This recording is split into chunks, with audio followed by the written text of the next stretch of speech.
নমস্কার বন্ধুরা, স্বাদবাহারের আজকের একটি নতুন পর্বে আপনাদের সকলকে জানাচ্ছি অনেক স্বাগত। প্রতিদিনের মতো আমি আজও একটি নতুন রেসিপি আপনাদের সামনে নিয়ে এসেছি। আমি আজ বানাবো একদম রাজকীয় স্টাইলে নবরত্ন কোরমা রেসিপি। এই রেসিপিটা কিন্তু সম্পূর্ণ নিরামিষ, আর এই রেসিপিটা খেতে কিন্তু অত্যন্ত সুন্দর হয়, একদম অনুষ্ঠান বাড়ির মতো। তো চলুন ঝটপট রেসিপিটা দেখে নেওয়া যাক। রেসিপিটা প্রথম থেকে শেষ পর্যন্ত দেখার অনুরোধ রইল, এবং ভালো লাগলে অবশ্যই একটা লাইক করবেন এবং অনেক বেশি করে সকলের মাঝে শেয়ার করবেন। আমি এখানে দুটো মিডিয়াম সাইজের আলু চৌকো চৌকো করে কেটে নিয়েছি, একটা ছোট সাইজের গাজর লম্বা লম্বা করে কেটেছি, আর একটা খুব ছোট ফুলকপিও ছোট ছোট করে টুকরো করে কেটে নিয়েছি, আর নিয়েছি একটা ক্যাপসিকাম। তার সাথে আমার লাগছে এখানে প্রায় 200 গ্রাম মতো পনিরটাও আমি চৌকো চৌকো করে কেটে নিয়েছি। আর আমার এখানে লাগছে দুটো মিডিয়াম সাইজের টমেটো, অল্প কয়েকটা কাঁচা লঙ্কা, আর অল্প পরিমাণ একটু আদা। তার সাথে আমি নিয়েছি লাল বাদাম 2 চামচ মতো, আর নিয়েছি চাল মগজও 1.5 চামচ মতো। ওটা আমি বেটে একটা মশলা বানিয়ে নেব। আর নিয়েছি 10-12টা কাজু বাদাম আর 10-12টা কিশমিশ। তার সাথে লাগছে আমার 1.5 চামচ মতো শুকনো কসুরি মেথি, আর লাগছে কয়েকটা গোটা গরম মশলা, তেজপাতা আর শুকনো লঙ্কা। এবার আমি গ্যাসের ওপর একটা কড়াই বসিয়ে নিয়েছি। কড়াইটা ভালোভাবে গরম করে নেওয়ার পর আমি তাতে দিয়ে দিয়েছি 2 চামচ মতো সাদা তেল, আর দিয়ে দেব 1 চামচ মতো গাওয়া ঘি। আপনারা এখানে ঘিয়ের পরিবর্তে পারলে বাটারও দিতে পারেন। এবার আমি কাজু আর কিশমিশটা অল্প করে একটু ভেজে তুলে নেব। খুব বেশি লাল করে ভাজবার কিন্তু প্রয়োজন নেই, তাহলে আবার পুড়ে যেতে পারে, তখন কিন্তু তরকারির স্বাদ একদমই ভালো লাগবে না।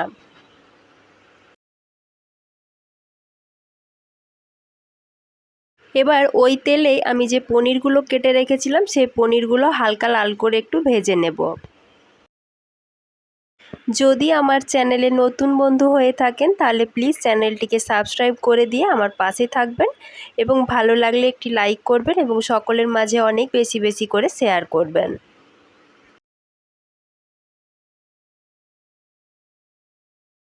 পনিরগুলো আমার ভাজা হয়ে গেছে, পনিরগুলো আমি কড়া থেকে তুলে নিচ্ছি। আমি এখানে ফুলকপি, আলু, গাজর আর ক্যাপসিকাম নিয়েছি। আপনারা চাইলে কিন্তু তার সাথে বিনসও দিতে পারেন, মটরশুঁটিও দিতে পারেন। এগুলো দিলে কিন্তু এর স্বাদ আরও ভালো হয়, তবে আমার কাছে আজকে এগুলো ছিল না বলে আমি এগুলো ছাড়াই বানাচ্ছি। এবার আমি একটা কড়াইতে প্রায় 1 গ্লাস মতো জল গরম করে নিয়েছি, তাতে দিয়ে দিয়েছি অল্প পরিমাণ লবণ আর একটু চিনি। এবার জলটা ফুটে গেলে তাতে সমস্ত সবজিগুলো দিয়ে দিচ্ছি, শুধু ক্যাপসিকামটা ছাড়া। এখন আমি হাই ফ্লেমে সমস্ত সবজিগুলো প্রায় 5-7 মিনিট মতো ফুটিয়ে নেব। এতে করে সবজিগুলো হালকা সেদ্ধও হয়ে যাবে, অথচ কালারটাও কিন্তু সবজির কোনো রকম পরিবর্তন হবে না। এখন আমি কড়াইতে আরও কিছুটা পরিমাণ সাদা তেল দিয়ে দিয়েছি, আর দিয়েছি 1 চামচ ঘি। এই নবরত্ন কোরমার ক্ষেত্রে কিন্তু ঘিটা দিলে তার স্বাদ দ্বিগুণ হয়ে যায়। এবার আমি তাতে দিয়ে দিচ্ছি কয়েকটা গোটা গরম মশলা, অল্প পরিমাণ সাদা জিরে, আর দিচ্ছি একটা তেজপাতা। ফোড়ন ভালোভাবে ভাজা হয়ে গেলে, সুন্দর মিষ্টি গন্ধ বেরোলে, আমি টমেটো, কাঁচা লঙ্কা আর আদার একটা পেস্ট বানিয়ে রেখেছিলাম, সেই পেস্টটা তেলের ওপর দিয়ে দিচ্ছি। এবার মশলাটা ভালোভাবে কষিয়ে নেব। মশলা থেকে তেল ছাড়তে শুরু করলে আমি যে সবজিগুলো 5 মিনিটের জন্য হালকা সেদ্ধ করে রেখেছিলাম, সেই সবজিগুলো জল থেকে ছেঁকে নিয়ে মশলার সাথে দিয়ে ভালো করে মিশিয়ে নেব। আমার এখানে সবজিটা কিন্তু খুব ভালোভাবে সেদ্ধ হয়নি, অল্প পরিমাণ একটু সেদ্ধ হয়েছে। আমি এখানে আবারও একটু লবণ দিয়ে দিচ্ছি, দিয়ে ঢাকা দিয়ে সবজিটা একটু সেদ্ধ হতে দেব। ফিরে এসেছি 10 মিনিট পর। এবার আমি যে বাদাম আর চারমগজটা একসাথে বেটে রেখেছিলাম সেই পেস্টটাও এখানে দিয়ে দিচ্ছি, দিয়ে ভালো করে সমস্ত কিছু সবজির সাথে মিশিয়ে নেব। আপনারা চাইলে কিন্তু এই পেস্টটার সাথে পোস্ত, কাজু বাদাম এগুলোও দিতে পারেন, তবে আমি দিইনি। আমি এখানে অল্প পরিমাণ জল দিলাম যাতে মশলাটা পুড়ে না যায়। এবার দিয়ে দিচ্ছি 1/2 চামচ মতো জিরের গুঁড়ো, আর দিচ্ছি 1/2 চামচের একটু বেশি ধনের গুঁড়ো, আর দেব খুব সামান্য লাল লঙ্কার গুঁড়ো।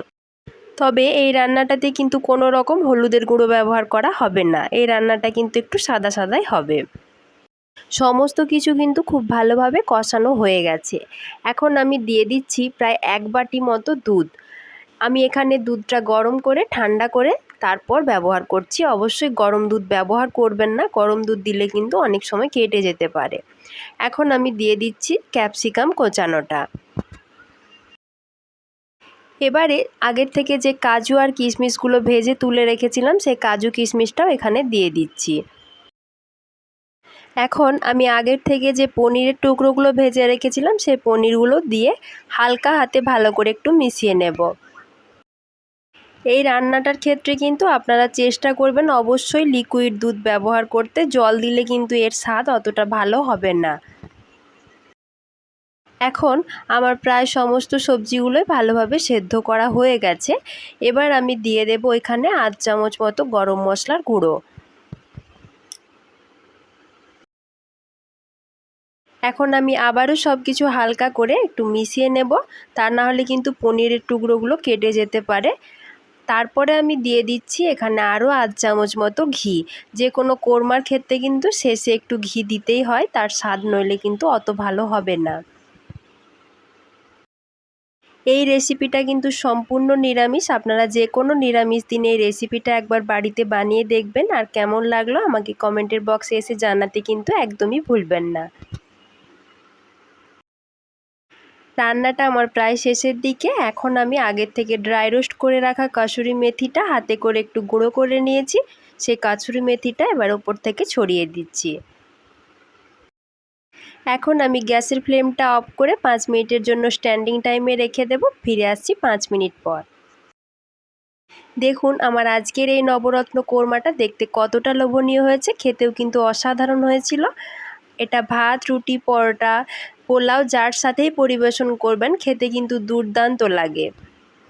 তো বন্ধুরা, আমার আজকের রেসিপি ভালো লাগলে একটা লাইক করবেন এবং সকলের মাঝে অনেক বেশি করে করে শেয়ার করবেন। আর আমার চ্যানেল যদি এখনও সাবস্ক্রাইব না করে থাকেন তাহলে প্লিজ চ্যানেলটিকে সাবস্ক্রাইব করে দেবেন। আজকের মতো এই পর্যন্তই, ধন্যবাদ।